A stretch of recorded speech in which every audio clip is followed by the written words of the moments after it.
it. Now, if you look at history, I consider myself an educated guy. If someone had said to me a few years ago, Dinesh, how many people were killed in the Salem witch trials? I would say, you know, I'm not sure, but, you know, I read Arthur Miller's The Crucible in college, and it's a big spot on American history. I don't know, hundreds, maybe thousands. Well, how many people were killed in the Inquisition? Well, that was kind of a biggie. The Spanish Inquisition, which was the most notorious, probably killed, I don't know, hundreds of thousands, millions. The truth of it is that if you look at history, and there's now a wide and reliable scholarship on all this, I would recommend Henry Kamen's book on the Inquisition. He's considered the greatest living authority on the subject. He points out that the Spanish Inquisition, over a period of 350 years, killed approximately 2,000 people.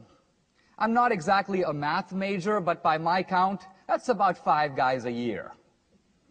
Now, that's about as many as Pol Pot killed on a good afternoon. My point is, here you have the Inquisition. Well, what about the Salem witch trials? All you have to do is go to Salem. The witches are really thriving. Most of them are now tourist guides. And if you pick up one of their brochures, you'll see right away the number of people killed in the Salem witch trials was in fact precisely 18. Now, that's 18 too many, or 2018 too many, but look, let's keep a little sense of proportion or balance. While the atheists are crying crocodile tears over the crimes of Christianity that occurred 200, 500, or in the case of the Crusades, 1,000 years ago, crimes that, by the way, are unrepeatable today. We're not exactly going to have the Salem witch trials here in Pasadena next week. Meanwhile, the atheists completely ignore and duck and try to get out from under the crimes of atheist regimes, which are not ancient. In fact, they have occurred within living memory in the last century.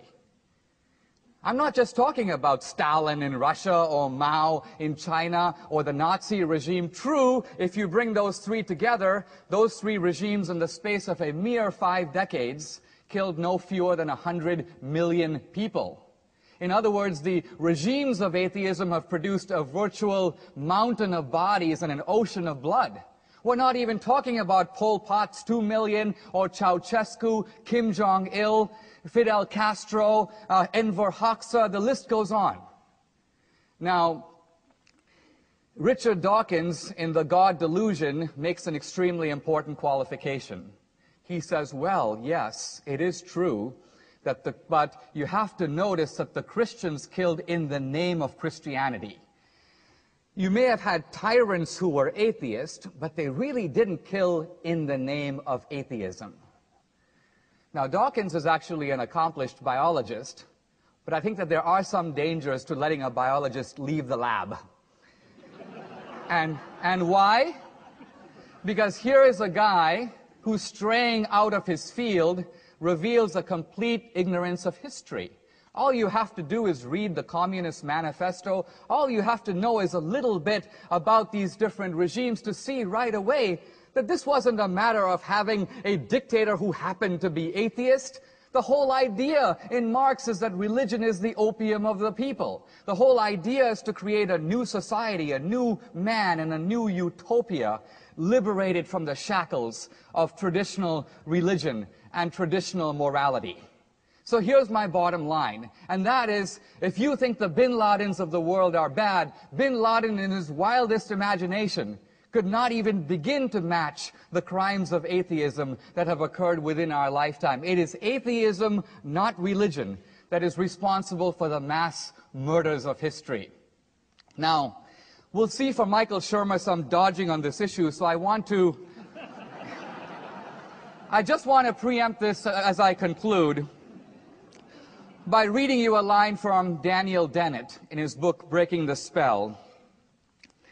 He says, "It is true that the religious fanatics are rarely inspired or guided by the deepest and best tenets of those religions." Then he says this, "So what?